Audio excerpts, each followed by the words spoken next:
حضور پاک صلی اللہ علیہ وسلم کا لباس، آپ کا لباس لباس ابراہیمی تھا۔ بعض لوگ یہ سوال کر یہ کہہ دیتے ہیں، شوشہ چھوڑ دیتے ہیں کہ حضور چونکہ عرب میں تھے تو اس لیے وہ لباس تھا، اور وہ بعض ایسے بھی بیوقوف لوگ ہیں وہ کہتے ہیں اگر نبی علیہ السلام مغرب میں پیدا ہوتے، روم میں اور جرمنی میں اور انگلینڈ میں، تو پھر وہ طرز اختیار ہوتا۔ یہ انتہائی جہالت کی بات ہے، یہ غلامانہ ذہنیت کی بات ہے۔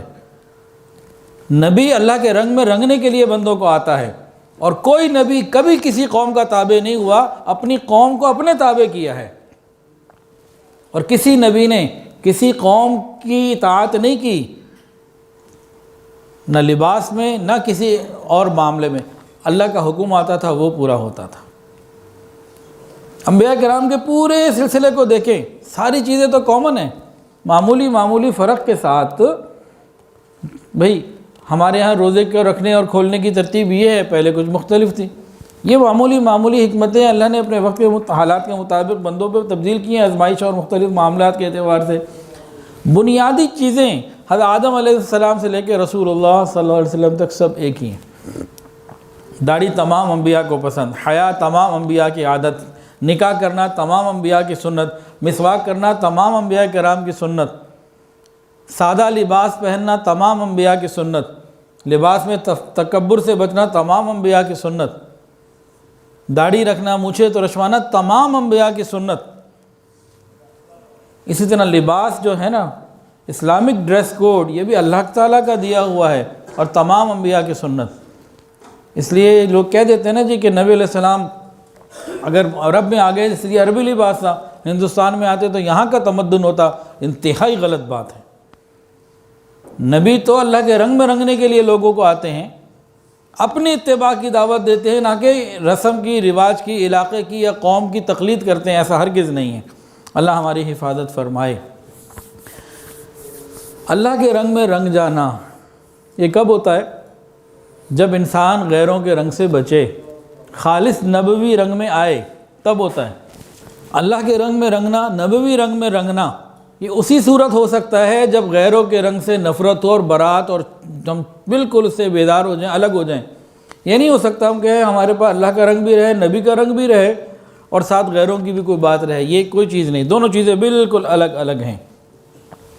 تشبہ بالکفار، کافروں جیسا لباس پہننا، یہ بالکل منع ہے، اس کی کوئی گنجائش نہیں۔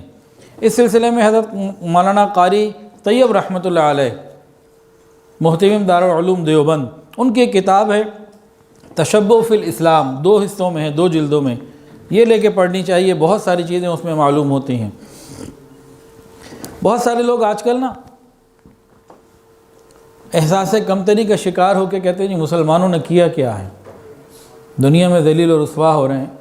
جب تک مسلمان اپنے لباس پہ، سادہ طرز زندگی پہ، خدا پرستی پہ تھا، اس وقت تک مسلمان دنیا پہ حکومت کرتا رہا، اور مسلمانوں کی حکومت کا وقت تھوڑا نہیں ہے، 1000 سال کا ہے۔ حضور صلی اللہ علیہ وسلم کے زمانے کے بعد سے لے کے 1000 سال تک مسلمانوں نے دنیا پہ حکومت کی ہے۔ اب جو 200-300 سال سے مسئلہ بنا ہے، یہ کیوں بنا؟